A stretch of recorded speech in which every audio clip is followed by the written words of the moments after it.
Assalamualaikum warahmatullahi wabarakatuh. Waalaikumsalam warahmatullahi wabarakatuh. Oke, salam sehat semua ya. Mudah-mudahan pada sehat semua.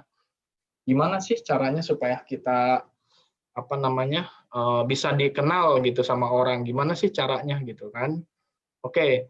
Nah, di zaman modern ini sebetulnya digital marketing, ada namanya online marketing, internet marketing, web marketing, telemarketing, masih banyak lagi lah selama namanya marketing gitu kan.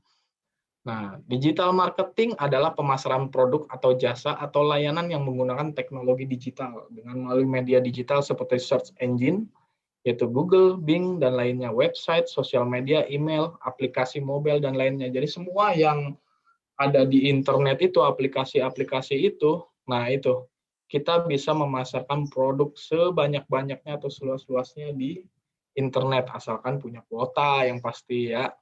Ini jangan teman-teman, kuotanya Pak cuman buat sosial media aja, mangga. Kuotanya buat cuman WhatsApp aja, silahkan gitu kan. Cuma kan sayang gitu ya. Karena sebetulnya ada potensi loh kita bisa cari duit di tempat lain gitu. Next. Nah, penting nggak sih marketing pada saat ini? Nah, saat ini hampir seluruh manusia di muka bumi ini terhubung dengan adanya teknologi ponsel. Penetrasi internet di Indonesia pun sangat-sangat tinggi gitu kan. Next. Nah, ini ada beberapa hasil penelitian yang kemarin, ini ada sebetulnya di Google juga bisa teman-teman lihat. Jadi dari 7,75 miliar orang yang ada di dunia ini, 55%-nya itu ada di kota. Nah, berapa banyak sih yang punya mobile phone? Ada 5 miliar. Terus berapa banyak yang punya internet? Ada 4 miliar. Ada berapa yang aktif? 3 miliar. Bayangkan pasarnya itu luas sekali kan internet ini. Berbeda misalkan kita kalau buka warung, berapa sih pasarnya? Ya paling 1 RT Pak, ya paling 2 RT atau 3 RT. Kenapa kita nggak buka di sini? Yang pasarnya bisa miliaran kayak gini kan. Dan ini dunia gitu, bukan hanya di Indonesia. Kalau mau ditarik di Indonesianya pun bisa sama. Itu di bawah juga ada, penetrasinya juga sama. Berapa banyak sih dari tahun ke tahun pengguna internet? Nah, itu bisa dilihat di situ. Pasarnya sangat-sangat luas dan sangat-sangat besar gitu. Jadi total pengguna internet Indonesia saat ini mencapai 196,7 juta dengan penetrasi 73,3% dari total populasinya. Nah, bayangkan semua orang sekarang udah hampir semua terkoneksi dengan yang namanya internet gitu kan. Apalagi sekarang ponsel-ponsel udah bisa dibilang smartphone semua, pinter semua. Semua sudah ditanam namanya Facebook, sudah ditanam mungkin namanya Google, sudah ditanam segala macam yang langsung otomatis sudah ada. Kita kalau aplikasi lain mungkin kita butuh downloadan, tapi mungkin seperti itu dia udah ditanam langsung gitu. Yuk kita coba ya, kita bisa kembangin apa sih yang bisa kita lihat dari dari pasar sebesar ini gitu yuk. Next-nya. Aset dan strategi atau taktik yang paling banyak digunakan oleh digital marketer yaitu modalnya hanya komputer, hanya kopi, hanya tulisan. Kita tinggal kembangin, kita bangun, kita kirim ke wall kita, orang lain banyak yang lihat, terus banyak yang melakukan transaksi di situ. Simple sebetulnya, seperti itulah ultimate-nya gitu kan. Wah enak ya, kita cuman kerjanya dari rumah aja cukup. Kita bangun website apa yang kita punya produk apa, kita kirim ke pasaran, orang pada lihat, orang pada transaksi segala macam, ada income selesai. Nah, kan sebetulnya seperti itu dunianya gitu kan yang ada saat ini. Next. Nah, nanti kita bedah ini apa sih sebetulnya perbedaan-perbedaan di dalam digital marketing itu gitu. Ada namanya search engine optimization atau namanya SEO. SEO yang merupakan singkatan dari search engine optimization atau optimasi mesin pencari adalah suatu strategi atau serangkaian teknik yang sistematis untuk menempatkan website atau blog Anda berada di halaman utama SERP dan potensial sesuai dengan keyword yang ditentukan. Melakukan SEO memerlukan keterampilan dan ketekunan. Selain itu, melakukan SEO juga membutuhkan keterampilan analisis kompetitif dan strategis. Nah, jadi kalau teman-teman, ini sampelnya ini, Kalau teman-teman buka Google, misalkan search buku misalkan. Nah, di tampilan halaman 1 yaitu SEO. Jarang-jarang kita akan ngeklik halaman 2, halaman 3, halaman 4, atau lagi sampai halaman 100 di belakang Google itu jarang. Biasanya kita cuma nge-search, langsung muncul di halaman pertama, dan yang kita klik ya apa yang ada di depan mata. Oh ini ada, kalaupun nggak ada kita biasanya short ke bawah sedikit langsung nemu. Nah itu, gimana caranya produk-produk kita atau keyword kita selalu muncul di Google bagian halaman pertama minimal. Seperti itu. Ini yang namanya. Jadi teman-teman harus tahu caranya untuk blog-blog kita, produk-produk kita itu ditampilkan di halaman satunya search engine, baik di Google, baik di Yahoo, baik di Bing atau apapun. Tapi usahakan bahwa apa yang kita jual itu ada di halaman 1 munculnya. Gimana caranya? Nah, itu ada lagi sistemnya. Teknisnya ada lagi. Kita nggak ngebahas sampai ke sana. Oke, next. Nah, ini adalah Search Engine Marketing. SEM merupakan singkatan dari Search Engine Marketing. Sama seperti SEO, SEM juga memiliki tujuan untuk mendapatkan tampilan website atau blog pada halaman utama Search Engine Result Page. Pengguna SEM umumnya identik dengan penawaran produk. Biasanya pengguna SEM yang beriklan di search engine adalah toko-toko online yang memiliki produk atau jasa untuk dijual. Meskipun ada, umumnya sangat jarang ditemukan pengguna SEM yang mempromosikan konten tulisan saja. Yang membedakan SEO dan SEM adalah dalam segi biaya. SEM merupakan trik pemasaran internet yang membutuhkan biaya, sedangkan SEO gratis alias tanpa biaya. Itu bisa juga, itu ada tekniknya juga, dan cuman itu nggak dibahas sama kita di sini ya. Ini hanya kita informasikan saja. Oke, next.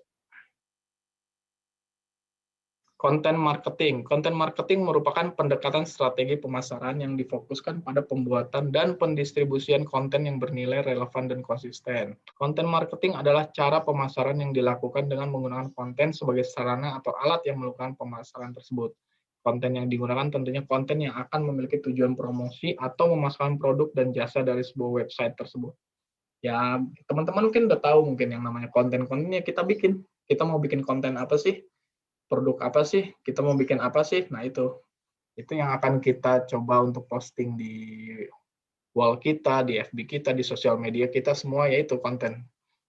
Jadi kita bikin yang kira-kiranya bagus apa nih? Nah, jadi banyak. Jadi kalau misalkan teman-teman suka tahu, misalkan suka lihat ada konten maker atau konten apa, nah itu mereka. Kalau misalnya kita bisa punya ide-ide out of the box, kita jadikan konten itu. Nah, jadi memang butuh, kalau dibilang butuh spesial keahlian khusus, ya memang butuh gitu. Apa sih yang kira-kira menarik gitu? Kalau teman-teman lihat perusahaan-perusahaan atau customer tuh kira-kira menarik kalau lihat iklan konten yang seperti apa sih? Yang bikin penasaran kah? Malah kadang-kadang kalau misalkan kita suka lihat ada billboard yang suka dibalik atau apapun lah. Nah, itu adalah konten sebetulnya. Konten dari sisi pemasaran seperti itu. Yang bikin menarik orang dan ingin tahu apa sih itu. Oke, next. Sosial media marketing. Kegiatan pemasaran dengan menggunakan media sosial biasanya berpusat pada usaha sebuah perusahaan untuk menciptakan konten yang menarik perhatian, sehingga mendorong para pembacanya untuk membagikan konten tersebut melalui jejaring media sosial milik mereka. Tujuannya adalah menciptakan electronic word of mouth, yakni komentar yang diberikan dan dibagikan oleh konsumen di internet. Misalnya situs web, jaring sosial, pesan pendek, unggahan tentang acara, produk, servis, merek, atau perusahaan tertentu. Ketika pesan pemasaran tersebut tersebar dari pengguna yang satu ke pengguna yang lain, sehingga tampaknya muncul dari pihak ketiga yang terpercaya alih-alih dari merek untuk perusahaan tersebut. Hal ini membuahkan hasil yang sama dengan kegiatan pemasaran dengan membayar media tertentu.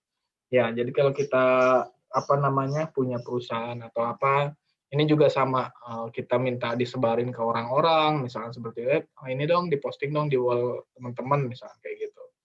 Nah, biasanya itu berbayar. Oke, next.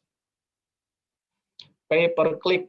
PPC adalah sebuah metode kerjasama periklanan di internet yang berarti pemilik situs akan dibayar atau setiap klik dari pengunjung situs pada link iklan yang terpasang di situs web atau blog miliknya. Pada umumnya program PPC mengisyaratkan blog atau situs web dengan menggunakan bahasa Inggris. Ada banyak juga program-program PPC di Indonesia. Di antara semua program PPC, Google AdSense adalah salah satu yang paling banyak digemari oleh publisher karena kemudahan serta bukti nyata untuk menghasilkan duit. Dengan memasang iklan di situs web atau blog, dengan semua ini kita bisa menghasilkan penghasilan dolar dari sebuah blog dan situs web. Sementara di Indonesia ada cukup banyak website PPC atau BPK dengan kelebihannya masing-masing, khususnya dalam pembayaran. Kita juga banyak, kita bisa dilihat juga ya teman-teman kalau nanya ada apa sih Google Ads, Medianet, ID Blog Network, AdStar, AdPlus. Nah, itu semua adalah tempat-tempat untuk link iklan. Jadi kalau misalnya teman-teman, saya punya Pak Google Ads, memang di situ hitungannya per klik. Jadi kalau teman-teman ada apa namanya konsumen datang ke situ per klik itu biasanya dapat. Ada berapa sih yang klik ini kita gitu kan, apa namanya, yang pengen tahu produk kita berapa banyak. Nah, itu ada di situ. Oke, next. Afiliasi marketing. Afiliasi marketing adalah suatu metode pemasaran atau bisnis di mana seseorang akan mendapatkan sejumlah komisi karena berhasil mempromosikan produk si pedagang atau merchant. Pada umumnya ada 3 pihak terlibat dalam sistem afiliasi marketing, yaitu merchant-nya, yaitu yang punyanya. Pihak ini juga berkadang disebut kreator atau brand, apapun penyebutnya, pihak ini yang memegang pemilihan suatu produk. Afiliasi itu disebut juga publisher. Afiliasi memiliki kekuatan untuk mempengaruhi orang-orang agar membeli suatu produk. Biasanya pihak ini meliputi blogger, influencer, Instagram, atau perusahaan yang berjalan khusus dibilang afiliasi marketing. Jadi kalau teman-teman biasanya apa? Kita kenalnya endorse. Nah, jadi kalau ada perusahaan-perusahaan, Pak, boleh dong saya bayar sekian, muncul setiap hari di wall-nya. Silakan, karena tahu perusahaan, loh ini kok ternyata apa namanya membernya banyak sekali, bisa ratusan ribu, bisa jutaan. Nah, jadi kenapa kalau di YouTube itu ada subscriber-nya itu yang dilihat, yaitu karena sekali kita nonton minimal 5 juta, 6 juta orang itu akan tahu bahwa ini ada iklan masuk misalkan. Itu akan dilihat sama mereka. Nah, itu namanya ini afiliasi. Pelanggan ya ini udah pasti ya. Itu apa namanya? Dari namanya saja kita sudah menyimpulkan kalau pihak inilah yang akan melakukan pembelian terhadap suatu produk yang dipromosikan oleh si afiliasi ya. Namanya follower ratusan ribu. Nah, itu yang dikejar sama perusahaan-perusahaan untuk pasang iklan di situ. Dia akan minta si pemilik sosial media itu untuk mempublisir produk-produk kita gitu kan. Berapa bayarannya tergantung dari kesepakatannya teman-teman sama yang punya ini afiliasinya siapa. Misalkan kalau misalkan dengan 1 juta follower, nah itu berapa tuh biayanya? 500.000 follower berapa biayanya? Kalau di kita kan banyak kadang-kadang karena hanya untuk sebagai apa ya, hanya sebagai untuk nyimpen-nyimpen foto gitu kan sayang kan. Terus kalau misalnya ada yang follow kita nggak kenal, kadang-kadang kita tolak. Nah, padahal sebetulnya dengan banyaknya follower, banyaknya itu nanti perusahaan akan lihat bahwa ini followernya banyak juga orang gitu kan. Jadi tetap tergantung teman-teman apakah mau menjadi bagian dari digital marketing ini atau hanya sebagai pengguna saja. Nah, itu bisa dilihat. Kalau memang teman-teman mau jadi apa namanya bagian ini dan mencari apa pundi-pundi rupiah atau apapun, fungsikan ini karena memang ini salah satu ladang duit lah ceritanya ya. Sebelum apa namanya di luar misalkan kita buka warung atau kita buka toko misalnya secara offline. Kenapa kita nggak buka di sisi online gitu kan? Oke, next.